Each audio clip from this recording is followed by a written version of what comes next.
देवभूमि उत्तराखंड जहां शिक्षा को संस्कार और भविष्य की नींव माना जाता है, लेकिन इसी देवभूमि में अगर बच्चों का भविष्य बिना मान्यता के चल रहे स्कूलों के भरोसे छोड़ दिया जाए तो सवाल उठना लाजमी है।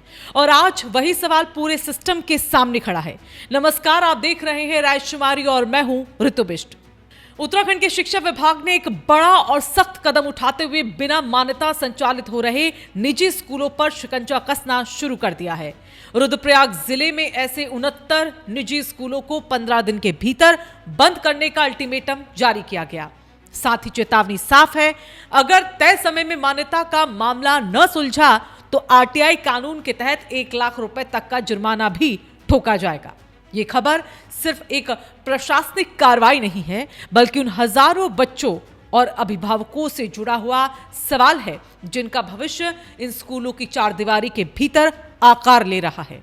जरा सोचिए, एक स्कूल जहां बच्चे रोज जाते हैं, फीस पूरी ली जाती है, किताबें बिकती हैं, यूनिफॉर्म अनिवार्य होती है, परीक्षा होती है, रिपोर्ट कार्ड भी मिलता है, लेकिन उस स्कूल के पास सरकार की वैध मान्यता ही नहीं होती।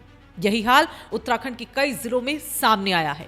शिक्षा विभाग को लंबे समय से शिकायतें मिल रही थी कि राज्य में बड़ी संख्या में निजी स्कूल बिना मान्यता या बिना नवीनीकरण के संचालित हो रहे हैं, खासतौर पर प्री प्राइमरी से प्राइमरी स्तर तक। अब जब शिकायतों का अंबार लगा तो शिक्षा विभाग ने फाइलों से निकलकर जमीन पर कार्रवाई को करना शुरू कर दिया। रुद्रप्रयाग जिले में इस कार्रवाई ने सबसे पहले जोर पकड़ा। जिले के मुख्य शिक्षा अधिकारी पीके बिष्ट ने निदेशालय को भेजी रिपोर्ट में साफ किया कि जिले में 69 निजी स्कूल ऐसे हैं जो बिना वैध मान्यता के चल रहे हैं। इन सभी स्कूलों को नोटिस जारी कर दिया गया है। नोटिस में साफ शब्दों में कहा गया है, या तो 15 दिन के भीतर मान्यता की प्रक्रिया पूरी की जाए या फिर स्कूल बंद किए जाए। ये कोई औपचारिक चेतावनी नहीं, बल्कि सीधे सीधे स्कूल के अस्तित्व पर सवाल खड़ा करने वाला आदेश है। सबसे चौंकाने वाली बात यह है कि इनमें से ज्यादातर स्कूल ऐसे हैं जिन्हें कभी ना कभी मान्यता मिल चुकी थी, लेकिन समय पर नवीनीकरण नहीं कराया गया। यानी स्कूल चलते रहे, फीस वसूली जाती रही, बच्चों का दाखिला होता रहा, लेकिन नियमों का पालन करने की जरूरत किसी ने समझी ही नहीं। अब शिक्षा विभाग ने यहां पर यह साफ कर दिया है, मान्यता कोई एक बार मिलने वाला लाइसेंस नहीं है, बल्कि एक सतत प्रक्रिया है। वहीं शिक्षा महानिदेशक दीप्ति सिंह ने इस पूरे मामले पर बेहद स्पष्ट और कड़ा रुख अपना लिया है। उनका इस पर कहना है कि राज्य भर में बिना मान्यता चल रहे स्कूलों की जिला स्तर पर एक जांच कराई जा रही है। सभी मुख्य शिक्षा अधिकारियों को निर्देश दिए गए हैं कि वो निजी स्कूलों की मान्यता की स्थिति की समीक्षा करें। प्राथमिक शिक्षा निदेशक से सभी जिलों की एक विस्तृत रिपोर्ट मांगी गई है। और इसमें सबसे अहम बात, 15 दिन में अगर मान्यता का मामला निस्तारित नहीं हुआ तो आरटीआई अधिनियम के तहत कार्रवाई तय है। अब बात सिर्फ स्कूल बंद करने तक सीमित नहीं है। शिक्षा विभाग ने साफ किया है कि नियमों का उल्लंघन करने वाले स्कूलों पर 1 लाख रुपए तक का जुर्माना लगाया जाएगा। और ये जुर्माना किसी हवा में नहीं डाला जाएगा। स्कूल के प्रबंधक और स्कूल के प्रिंसिपल, इन दोनों की व्यक्तिगत जिम्मेदारी तय की जा रही है।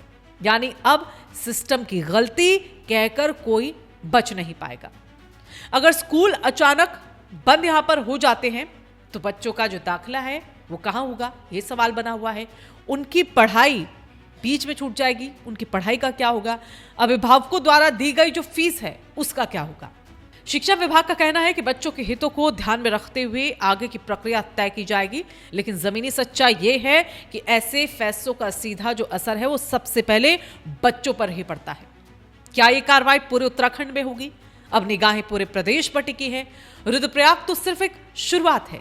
शिक्षा महानिदेशक ने इस पर संकेत दे दिए हैं कि जैसे जैसे जिलों की रिपोर्ट आएगी वैसे वैसे अन्य जिलों में भी नोटिस और कार्रवाई दोनों की जाएगी। अब यानी आने वाले दिनों में उत्तराखंड के कई जिलों में बिना मान्यता स्कूलों की लिस्ट सामने आ सकती है। इस खबर के साथ कई सवाल अपने आप भी अब खड़े हो जाते हैं। क्या अब तक बिना मान्यता चल रहे स्कूलों पर किसी ने आंखें मूंद रखी थी? जब ये स्कूल सालों से चल रहे थे तब निरीक्षण कहां थे?